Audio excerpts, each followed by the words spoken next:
they feel drawn to follow. Buddhism and Advaita Vedanta are both powerful ancient traditions, full of important insights and guidance. But I've been immersed in Advaita Vedanta for 4 decades now, and that has certainly shaped my personal perspective. As a result, my comments on this topic probably won't be helpful at all for those drawn to the path of Buddhism. Yet, for those drawn to Advaita Vedanta, this topic can be extremely helpful. We can learn so much through comparison and contrast. For example, I understood American culture clearly and distinctly only after living in India for a while, because I knew no other culture at that time. In the same way, the teachings of Advaita Vedanta can be understood much more clearly and distinctly by comparing them with Buddhism. What Buddha taught is similar in many ways to the teachings of the rishis, the ancient sages who composed the earliest Hindu scriptures. That's hardly surprising, since Buddha himself was raised in a Hindu family and learned from Hindu teachers. But, as the story goes, after years of intense spiritual practice, he failed to gain enlightenment. Then one day, he sat at the foot of a tree, resolved to meditate there until he became enlightened. Later, Buddha taught his disciples the profound insights he gained in meditation, and those teachings evolved into the tradition we now call Buddhism. The relationship between Hinduism and Buddhism is a bit complicated. Many Hindus look upon Buddha as a religious reformer, a free thinker who rejected Hinduism's excessive ritualism of that time and reinvigorated it with new teachings. Some Hindu scriptures even accept Buddha as an avatara, as the 9th incarnation of Lord Vishnu. On the other hand, scholars reject the view of Buddha as a Hindu reformer. Why? The great Christian reformer, Martin Luther, fully accepted the authority of the Bible. But Buddha completely rejected the authority of all Hindu scriptures. For this reason, Buddha is generally considered to be the founder of a new religion, rooted in Hinduism, but distinct from it. Before going any further, for both these religions, we have to distinguish the beliefs they impart from the spiritual teachings they also contain. Like all religions, Hinduism and Buddhism impart various beliefs. Beliefs about reincarnation, about heaven and hell, about how the universe was created, and so on. But both religions also contain profound spiritual teachings, teachings that convey not matters of belief, but a special kind of knowledge or wisdom that can help free you from all worldly suffering. In the Hindu tradition, those teachings are found in the Upanishads, the scriptures on which Advaita Vedanta is based. In the Buddhist tradition, those teachings are found in the sutras, texts that contain the discourses of Buddha and his disciples, and also in later texts based on those sutras. The foundation of Buddha's teachings is his 4 noble truths. First is the truth of dukkha, suffering. Second is the truth that suffering has specific causes, like craving, aversion, and ignorance. Third is the truth that suffering can be removed by eliminating its specific causes. And fourth is the path and practices by which you can eliminate those causes and become free from suffering. These four noble truths are quite similar to Vedanta's central teaching that suffering is a result of craving and aversion, which are themselves the result of ignorance. By removing that ignorance through the teachings of Vedanta, you can free yourself from suffering. It's impossible to get into the details of either tradition here, but one main issue they both address is the problem of false identification, which means to wrongly identify yourself with your body and mind.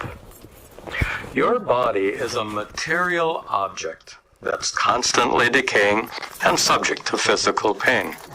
Your mind is a subtle or non-material object that has many defects and is subject to emotional pain and discomfort. As long as you have a body and mind, physical pain and emotional discomfort seem innocent. Both Buddhist sutras and scriptures teach that physical pain belongs to your body, and emotional discomfort belongs to your mind. Neither of them.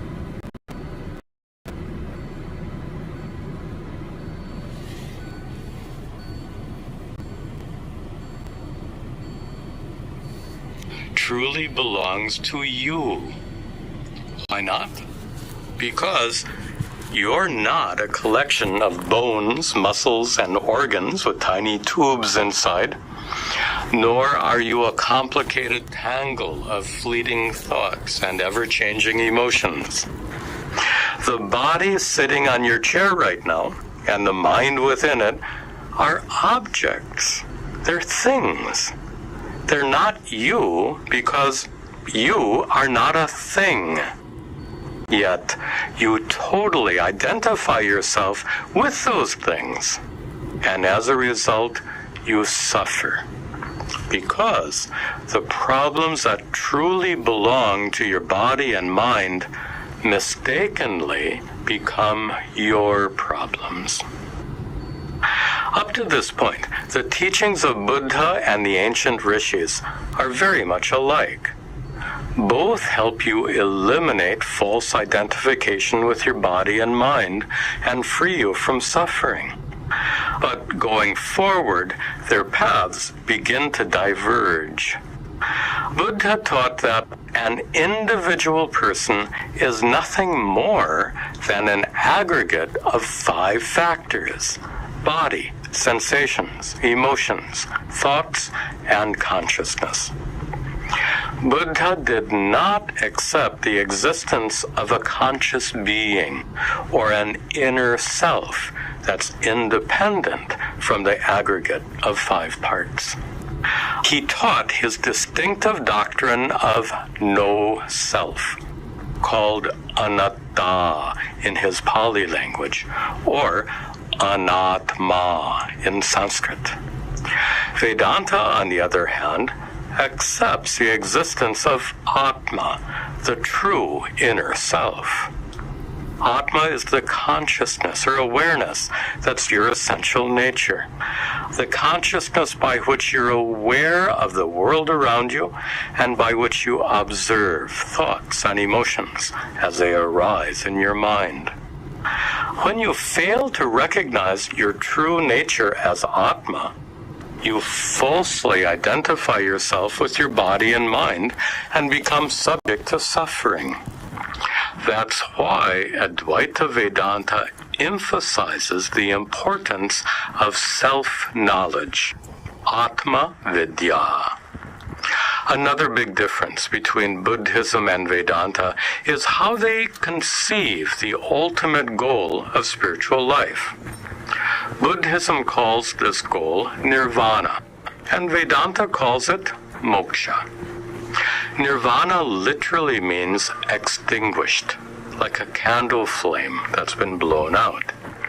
Nirvana is the extinguishing or cessation of suffering that takes place when craving, aversion, and ignorance are removed by following Buddha's teachings. Later Buddhist teachers explain nirvana as extinguishing the false sense of being an individual person. For them, nirvana is the complete cessation of selfness, a state of no self. Vedantic scriptures sometimes use the word nirvana, but more commonly, moksha is used. Moksha means liberation or freedom. Freedom from suffering in this life, and freedom from being reborn into another life of suffering. But scholarly commentaries define moksha not only as freedom from suffering, but in a twofold way. Atyanta dukkha nivritti, which means complete cessation of suffering, and niratishaya sukha avapti, the attainment of supreme bliss. The supreme bliss described here is not some kind of extraordinary spiritual experience. It's actually the true nature of your own consciousness. The ancient rishis discovered that consciousness is unborn and uncreated, therefore it's eternal. Consciousness is formless and limitless, therefore it's vast, all-pervasive. Consciousness is perfect, complete, and utterly unaffected by worldly troubles, therefore it's divine. To discover the true divine nature of your own consciousness is moksha. So, moksha is more than the complete cessation of suffering. It's also the direct personal recognition of your own eternal, limitless, divine self. With all this in mind, we can say that Buddhism and Advaita Vedanta both start out on the same foot, so to speak. They both identify the root cause of suffering to be false identification with your body and mind. And they both offer methods for removing or negating that false identification. But in addition to this negation, Vedanta takes an additional step by positively asserting your true nature to be eternal, limitless consciousness. Buddhism and Advaita Vedanta are in perfect agreement about the problem of suffering and its solution, but they have radically different views about the existence or non-existence of a true inner self, Atma. Yet, the fact remains, they both solve the problem of suffering. So you can't really say that one is better than the other because they both work. They both can free you from suffering. This is the 12th video in a series that answers questions submitted by viewers. If you have a question that would serve as a good topic for a video like this one, please email me at this address and be sure to indicate video question as the subject of the email. I'll try to address your question in a future video. This question. Mona.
Consciousness is our awareness, our understanding, our ignorance. Our daily consciousness leaves out more than it takes in. And due to this, it leaves out important things. Things that would help relieve us if we knew them. If we had a higher awareness, a better consciousness, we would feel better. We would be more at peace with things. The deep down truth of things is screened by our consciousness. Our sensory organs will pick things out. Our eyes can only see certain things. Our ears can only hear certain things. We have to create instruments and other tools to see things we as humans cannot, to expand our understanding and thus our ego, or consciousness. Humans evolved and became the dominant species on Earth by a long shot. It's due to our innate ability to network with each other. If humanity was wiped out and restarted, like loading an old save file, communities would still form. Structures within society are inevitable due to the variety of brains. Some are good at critical thinking, others are more artistic. However, we are all wired with some innate features. Just as humans form societies that evolve, other creatures do as well. But we're different. We are customizable characters, basically. We can kind of mold ourselves into whatever kind of person we want to be. We can't know for certain that animals or any other life on Earth is conscious or can even function in the same way that we do. Let's put it this way. I know that I have my own thoughts and feelings and emotions, but how can I know for certain that you, or anyone else, does? There's no way I can go to your head and see things 100% from your perspective. I can't know what you're thinking, or if you can even think in the first place. To truly understand the universe, to understand and actually experience life, you have to give yourself up. There's no point in sustaining bliss, and being permanently at an all-time high. The life you're living is what you have put yourself into, what ego you've formed, only you don't want to admit it. You want to believe it happened to you. Day to day, you play non-bliss in order to be able to experience bliss. You put yourself into bad situations. You let in the negative experiences in life just to feel some kind of satisfaction when it goes the other way. Self implies other. White implies black. Death implies life. You could feel your existence as fundamental, not as an accident. At the basic level, at the lowest level imaginable, you are the fundamentals of existence. The same thing that makes you is the same thing that makes up everything else. If you can step back from what you believe, if you can step back from what your sensory organs have turned you into, you start to see things for what they actually are. Do you define yourself as a victim of the world, or as the world? Love is only possible due to the lack of self. You give up all your secrets, the walls you've built to keep people at an arm's distance slowly lower, one by one, until you're a completely open book, until all your pages have been read, and the rest of the pages are blank, waiting to be filled with this newfound love. In basketball, or soccer, or football, you're constantly giving the ball to someone else. The point of the game is to have the ball in your hand for the least amount of time, to constantly be passing it to someone else, to shoot it, to get it out of your hands. It keeps the game going, and life is the same way. If you define yourself, you, as only being what your ego is, as the things you do voluntarily, then you're the victim. It's because of some higher power that you were put here when you didn't ask for it. But what about the things you do involuntarily? Do you beat your heart, or does it just happen to you? You do those things, even though you don't know how. Words don't work here. As Alan Watts said, everyone is fundamentally the alternate reality. Not God in a traditional sense, but God in the sense of being the self, the deep down basic whatever there is. And you're all that, only you're pretending you're not. A mind that can ask, who am I? Why am I here? What is the purpose of all of this? Tends to forget. As I said, your consciousness tends to leave out critical information at times. A consciousness that can view the world and take in sensory information tends to forget what's behind those eyes. A mind that hasn't gone deep enough to find where those questions come from. Because the same place those questions come from is the same place those answers lie.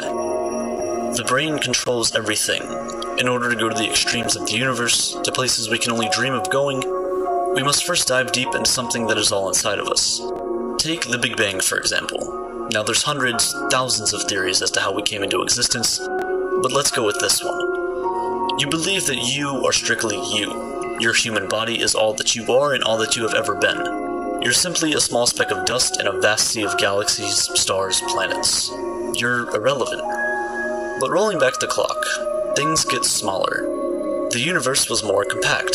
The atoms that make you up are building blocks of the universe, of the hot gas clouds that form stars, that allowed solar systems to form, that allowed planets like Earth to form. If you keep rolling back this clock, you were around at the very instant everything came into existence. That is you too. When everything was infinitesimally small, you were there. But we define ourselves as being only us, mere humans walking on a planet that we didn't ask to get put on. But frankly, every one of us somehow made this happen. We just go on and pretend we didn't. It's because of how we define ourselves. Are you the victim, or are you the world? As cringy as it may sound, everyone you meet is just a small packet of the universe. A present, whether they're a pleasant one or not, that was packaged together from billions of years of engineering and architecture on a universal scale. But instead, we define ourselves as something completely separate from it, something not connected whatsoever, which is a foolish view. We tend to search for how the universe came into being, but we're just the universe trying to understand itself. In order to get to that conclusion, we have to reframe our mindset. We're not as different as we all think. Your name is given to you at birth. Your ideas and personality are collected from the world. Scraps, bits and pieces here and there cling to you like a magnet. So what part of you is you? We are all different manifestations of consciousness, but we are all fundamentally the same thing. We all may have different egos, different personalities, but when you step back, drop the ego, we are all connected. View the universe as a forest. Every one of us is a twig, a leaf, a branch. But together, we form life. Our origin, our roots, are connected together. Just as the roots of trees form a vast network,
which brings these massive forests to life, humanity's roots all come from the same place.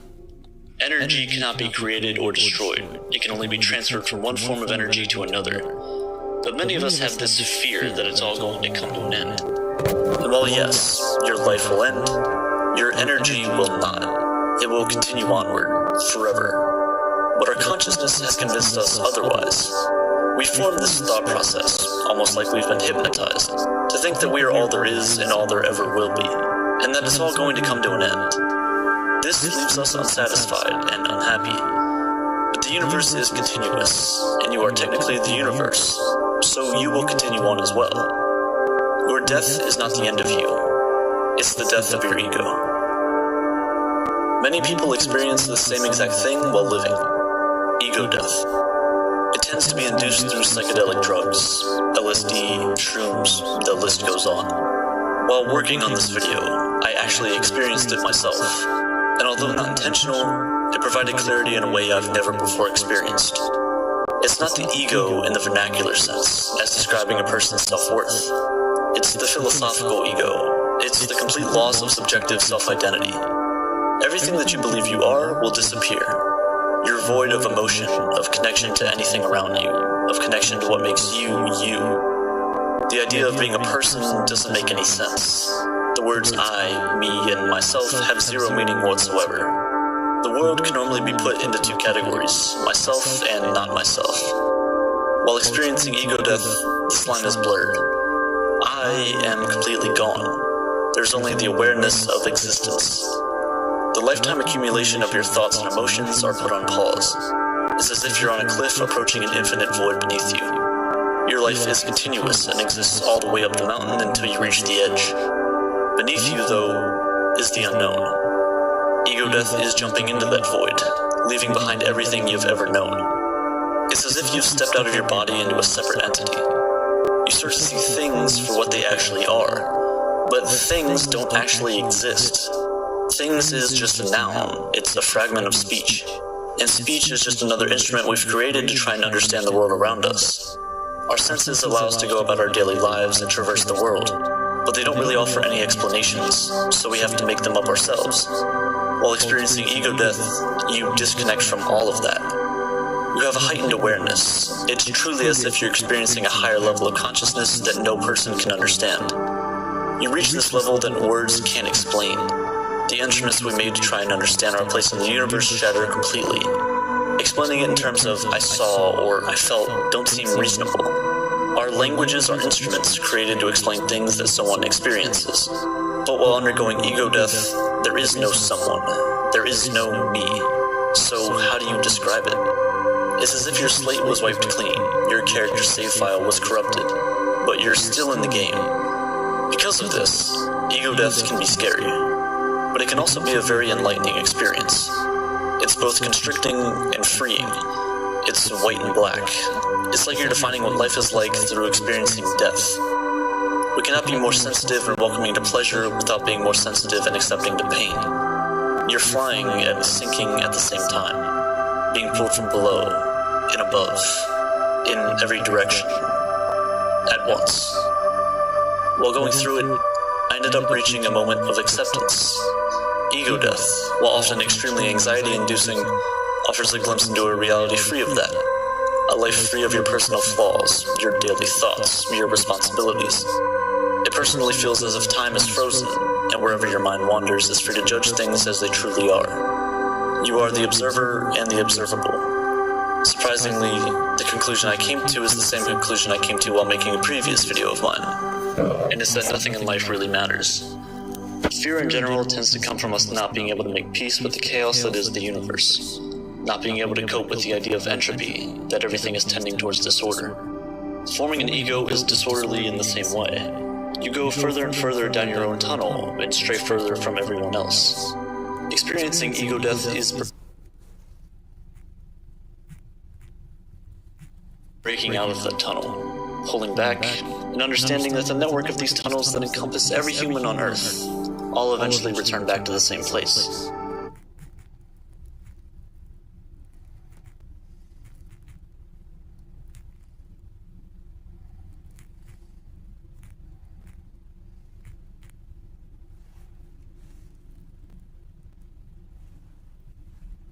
When I die, when my ego is completely gone forever, when my physical body breaks down and no longer resembles the form it's in today, I'll still somehow be here.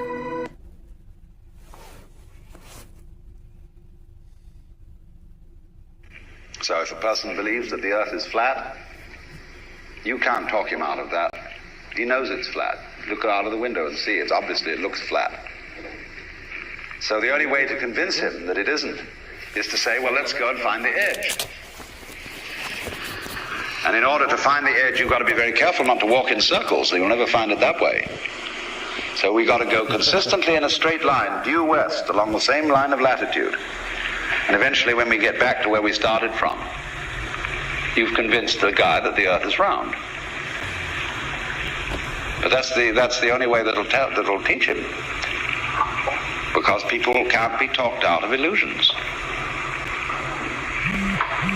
Well, now, there is another possibility, however. Let's say we take as the basic supposition, which is the thing that one sees in the experience of Satori or awakening or whatever you want to call it, that this now moment in which I'm talking and you are listening is eternity. That although we have somehow conned ourselves into the notion that this moment is rather ordinary, and that we may not feel very well, and that we're sort of vaguely frustrated and worried and so on, and that it ought to be changed. This is it. So you don't need to do anything at all.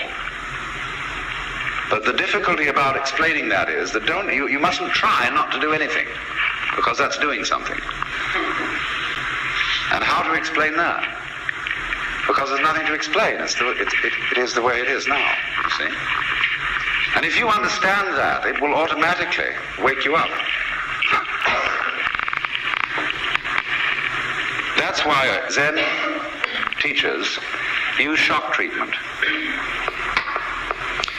to sometimes while they hit people or shout at them or create a sudden surprise,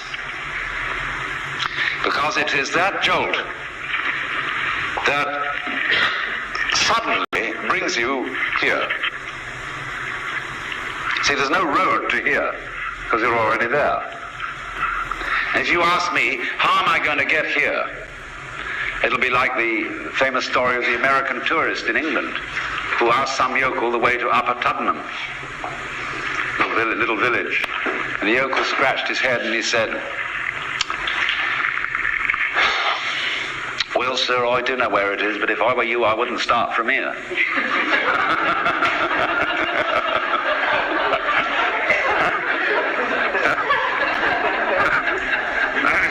So you see, when you ask, how do I attain the knowledge of God? How do I attain nirvana, liberation? All I can say is it's the wrong question.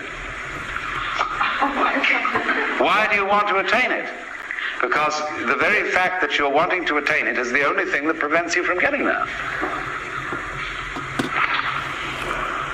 You already have it. But of course, it's up to you. It's your privilege to pretend that you don't. That's your game. That's your life game. That's what makes you think you're an ego. And when you want to wake up, you will. Just like that. If you're not awake, it shows you don't want to. You're still playing the hide part of the game. You're still, as it were, the self, pretending it's not the self. That's what you want to do. In that way, too, you're already there. When you understand this, a funny thing happens. And some people misinterpret it. You will discover, as this happens, that the distinction between voluntary and involuntary behavior disappears. You will realize that what you describe as things under your own will feel exactly the same as things going on outside you. You watch other people moving and you know you're doing that. Just like you're breathing or circulating your blood. If you don't understand what's going on, you're liable to get crazy at this point and to feel that you are God in the Jehovah sense.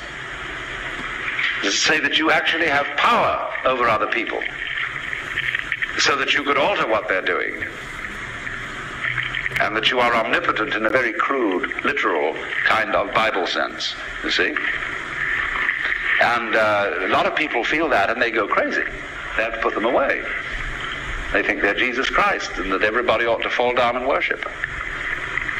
That's only they got their wires crossed. They haven't been able to, this experience happened to them, but they don't know how to interpret it. So be careful of that. Jung calls it inflation.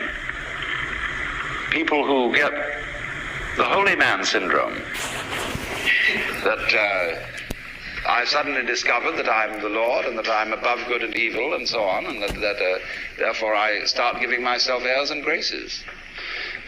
But the point is everybody else is too.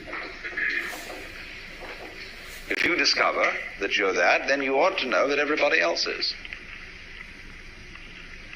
Well, for example, let's see how in other ways you might realize this. Most people think when they open their eyes and look around that what they are seeing is outside. It seems, doesn't it, that you are behind your eyes. And that behind the eyes there is a blank. You can't see at all. Turn around and you see something else in front of you. But behind the eyes there seems to be something that has no color. It isn't dark, it isn't light, it's just, it's there from a tactile standpoint. You can feel it with your fingers, although you don't get inside it.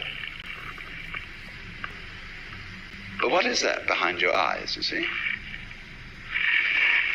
Well, actually, when you look out there and see all these people and things sitting around, that's how it feels inside your head. The color of this room is back here in the nervous system, where the optical nerves are at the back of the head.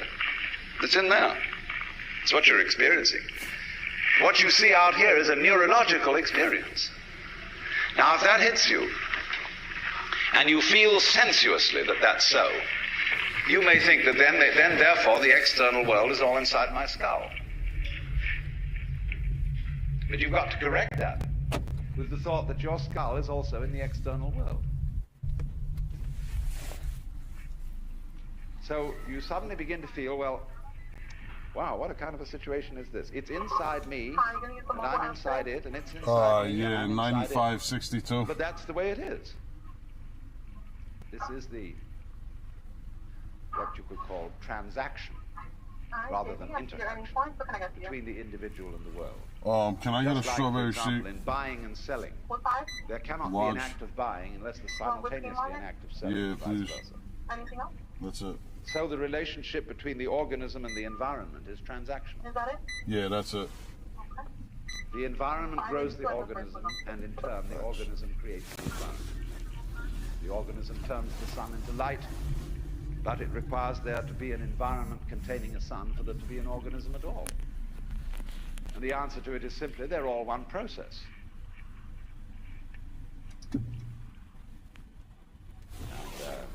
I think it already paid. It isn't that Alright. organisms by chance came into this world. Put it rather that this world is the sort of environment which grows organisms. It was that way from the beginning. Just in the same way, for example, the organisms made in time have arrived in the seed, or out of the seed, later than the beginning of the seed. But from the moment it went bang in the beginning, that's the way it started.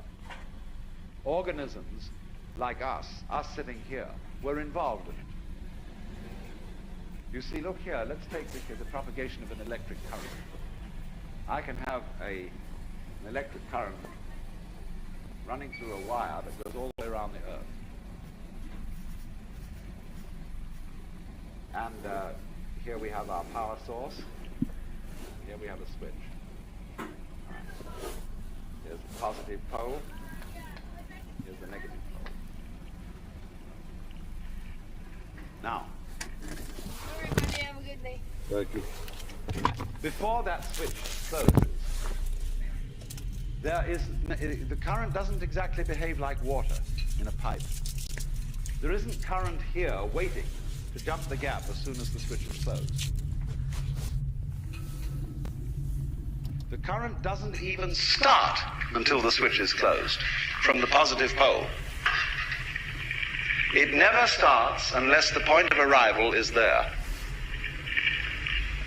Now, it'll take an interval for that current to get going, and circuit, if it's going all the way around the Earth. It's a long run. But the finishing point has to be closed before it will even start from the beginning. In a similar way, although in the development of any physical system, there may be billions of years between the creation of the most primitive form of energy and then the arrival of intelligent life. That billions of years is just the same thing as the trip of the current around the wire. It takes a little time. But it's already implied. It takes time for an acorn to turn into an oak. But the oak is already implied in the acorn. And so in any lump of rock floating about in space, there is implicit human intelligence. Sometime, somehow, somewhere. They all go together. So don't differentiate yourself and stand off against this and say, I am a living organism in a world made of a lot of dead junk, rocks and stuff. It's a strange game we play. We spend our lives trying to repair ourselves, as if we were somehow damaged. Forever polishing the mask we show the world. And yet, if you look closely, at the great figures of history, the ones who actually changed things, who actually lived, you'll notice something peculiar. They were all cracked, every single one of them, broken in some way. And it wasn't despite their brokenness that they became who they were. It was because of it. Now, this goes against everything we've been taught, doesn't it? We're told to hide our wounds, to cover our scars, to pretend that we have it all together. But what if I told you that your very brokenness, the thing you're most ashamed of, is precisely what the universe needs from you? What if the crack in your character is not a flaw, but a feature? Let me be very clear about something from the start. When I say damaged, I'm not talking about someone who is careless or irresponsible, or who uses their pain as an excuse. No. I'm talking about the person who has been to the edge, who has looked into the darkness of their own soul and come back trembling. I'm talking about the person who knows, really knows, that they are not self-sufficient, that they cannot do this thing called life on their own. These are the people the universe chooses, not because they are weak, but because they are awake. You see, the universe has no use for the self-made man. That fellow who struts around, believing he pulled himself up by his own bootstraps, who thinks his success is entirely his own doing. He's a closed system. There's no space for anything greater to work through him, because he's already filled to the brim with himself. But the damaged person, the broken one, they have cracks, and through those cracks, light gets in. Think about water for a moment. If you have a perfectly sealed container, water cannot enter. But if there's a crack, the tiniest opening, water finds its way in. It seeps through. It fills the space. This is how grace works. This is how the power of existence itself works. It cannot enter where there is no opening. And damage creates openings. Now I want you to understand something very important here. Being damaged is not the same as being destroyed. A cup with a crack can still hold water. A window with a chip can still let in light. In fact, sometimes that chip creates the most beautiful patterns when the sun hits it just right.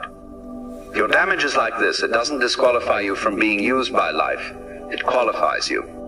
Look at the great spiritual figures throughout history. Moses, they say, had a speech impediment. He could barely talk, and yet he was chosen to be the voice of God to his people. How absurd is that? The universe picks a man who cannot speak properly to deliver the most important message in history. Why? Because Moses knew he couldn't do it alone. He knew he needed help. He knew he was insufficient. And in that knowing, he became a perfect vessel. Or consider David, a small shepherd boy overlooked by his own family, considered too young, too weak, too insignificant. And yet it was precisely this David, this damaged goods in the eyes of society, who became the great king. Because David never forgot where he came from. He never forgot his smallness. Even when he wore a crown, he remembered he was just a shepherd boy who the universe had picked up and used. The pattern is everywhere once you start looking for it. Paul, the great apostle, was a murderer. He hunted down and killed the very people whose cause he would later champion. Can you imagine the weight of that? The knowledge that you destroyed the lives of those you now claim to serve? And yet, it was this very guilt, this very awareness of his own capacity for evil, that made him such a powerful teacher. He knew he was saved not by his own goodness, but by something far beyond himself. Here's what happens when you're damaged. You lose the illusion of control. You realize you're not running the show. Most people walk through life believing they're in charge. That if they just work hard enough, plan well enough, be good enough, everything will turn out fine. But the damaged person knows better. They've seen how quickly everything can fall apart. They've felt the ground give way beneath their feet. And in that terrible moment of falling, they learn something the comfortable never learn. They learn to trust. what catches them. This is why the universe chooses damaged people. Because they've learned to let go, they've learned to relax into life, rather than trying to grip it with white knuckles. Have you ever tried to float in water? If you tense up, if you try to control every movement, you sink. But if you relax, if you trust the water, it holds you. Life is exactly like this. The damaged person has learned to float. Now let me tell you what damage really is. It's not the thing that happened to you. It's not the addiction, the abuse, the failure, the loss. Those are just events. Damage is what happens inside you. When you finally admit that those events changed you, that you're not the same person you were before, that you cannot go back to who you were. This admission, this acknowledgement of change, this is what creates the crack through which light enters. Most people, when something terrible happens, they spend all their energy trying to go back to normal. They want to return to who they were before. But the damaged person realizes there is no going back. The old self is gone. And in the space where the old self used to be, something new can grow. Something that wasn't possible before. This is not recovery. This is transformation. And transformation is what the universe is after. You know what's fascinating? The people who have never been broken often have the hardest time with life. They're brittle. When something difficult comes along, they shatter because they've never learned to bend. But the person who has already been broken, who has already been bent out of shape, they have a kind of flexibility. They can move with life's changes rather than resisting them. They're like old wood that has weathered many storms. Strong not because it's rigid, but because it knows how to sway. I want to tell you about something that happens when you accept your damage. You become humble. You realize you're not the star of the show. You're not even the director. You're just one small part of an enormous production. And this realization, far from being depressing, is actually tremendously liberating. Because when you know you're not in charge, you can stop trying to control everything. You can stop exhausting yourself for every outcome. You can simply and let the rest unfold as it will. This is what the ancient Chinese called Wu Wei, effortless action.